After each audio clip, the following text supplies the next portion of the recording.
We have a special guest in this video today. He was a top 10 junior in the country. He was a blue chip recruit. He beat the #1 seed in Kalamazoo 18s. The list just goes on and on. He's a senior on the UPenn tennis team right now. And if you're from Houston, Texas, you definitely know who I'm talking about. His name is Kevin Zhu. If you're interested in going to Ivy League schools through tennis, this video will help guide you in that direction. I asked Kevin a few questions on how and what he did to get to where he is now. So I hope this video will give you some ideas on how to approach college tennis recruiting. Make sure you stick around to see some highlights from our set that we played and to see the level of tennis. And also stick around to hear my thoughts on his answers. Let's get into it. What does it take to play Ivy League tennis? Well, first, you need to have a strong background in academics for sure. You need to have a strong GPA, good SAT or ACT score. But if you play sport, that'll help you naturally. You can get in through your sport program. So I got in through the tennis program. My GPA and ACT score were allowed to be lower because of that, and then yeah, I got recruited. There's been a greater interest in the Ivy Leagues. There's more blue chips and 5-stars heading into the Ivy League than historically. What blue chip and 5-star recruit means is they used to use a ranking system on a website called tennisrecruiting.net, and it essentially puts all the players in your high school graduating year in one ranking system, with blue chip being the highest and 5-star and then 4-star all the way down.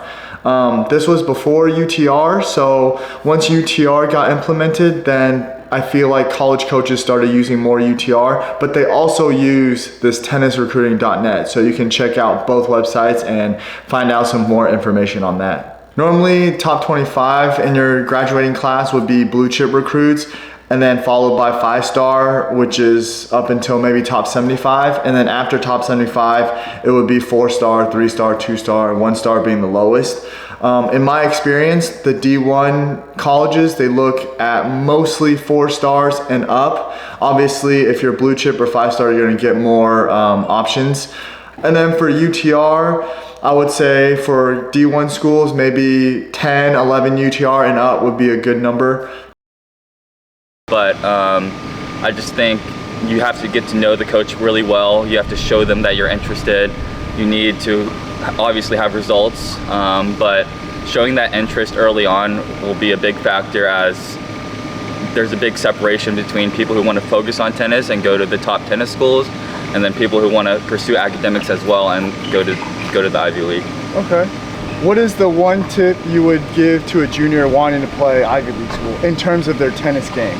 Just having a good balance between academics and tennis. For sure, focus more on tennis, because with tennis, you'll be able to get in a little easier than going in through academically, because they'll accept a lower ACT score, a lower GPA.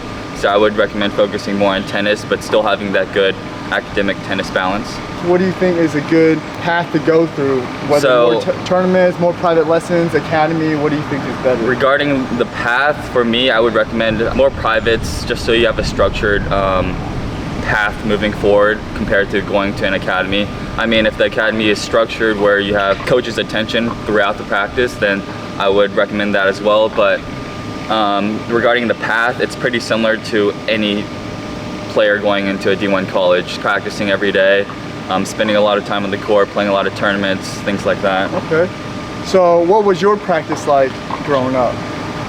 It wasn't crazy, because I was also focused on academics, so maybe 2 to 3 hours a day with 45 minutes of fitness every other day, maybe like 2 to 3 times a week. So nothing crazy, but just really making use of that time. So how does that compare to the practice schedule in an Ivy League school? So it's not too different. On average, I would say 2 to 3 hours a day, plus an hour of fitness every other day. So nothing too different. Okay. Do you have any other advice or tips that you would like to give?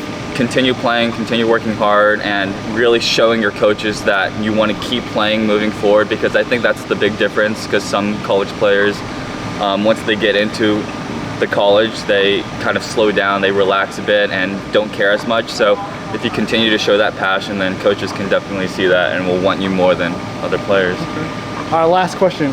Have you ever considered playing pro tennis after college? Maybe early on in high school, but as I played more and more, I kind of transitioned into a more academic focus. But even in the Ivy League, there's a good amount of players that can play on the pro tour. Okay, all right, thanks. Yeah, thanks no for worries. the interview. Appreciate it. This is Kevin Zhu. I really like Kevin's answers. They reminded me a lot of Abby's answers. Abby was another tennis player that I featured in a previous video. He's a D3 All-American, so he's also a really good tennis player. Make sure you check out his videos on his perspective. But one thing I like that they both have in common is that they both said you have to show interest to coaches, you have to contact them, and I agree. If you're proactive and you're persistent, it really goes a long way. Obviously, in addition to contacting coaches, you have to be playing tournaments, you have to have results. I know a lot of juniors, myself included when I was a junior, I would just practice all the time and I'd be kind of scared to play tournaments. So a lot of people think that, okay, I can just practice and play maybe a few tournaments a year. I would recommend more tournaments, at least once a month if you can. The reason why I recommend playing more tournaments is if you're fully focused playing that tournament, you're fully committed with a lot of effort, then you'll figure out how you're winning your matches, and also you'll figure out how you're losing your matches. So you know your strengths and your weaknesses, and during practice you can work on both. I know Kevin mentioned more private lessons, but I know those can be expensive. If you have a parent who could feed you balls, that also helps. I grew up with my dad feeding me balls all the time and me hitting my dad, so I was very lucky in that regard. So if you do have a parent that plays tennis, that's a great asset to have, in addition to your private lessons or your academies or whatever your training is. For those of you who have stuck around till now, thank you guys. I know I talked a little bit more in this video, but let's get into the set I played against Kevin.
Yeah. Oh.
Hope you enjoyed the video. Thank you guys for watching. If you like these kinds of videos, please make sure you leave a comment down below. If you found this video helpful, please help me out by subscribing. Thank you again. See y'all in the next one.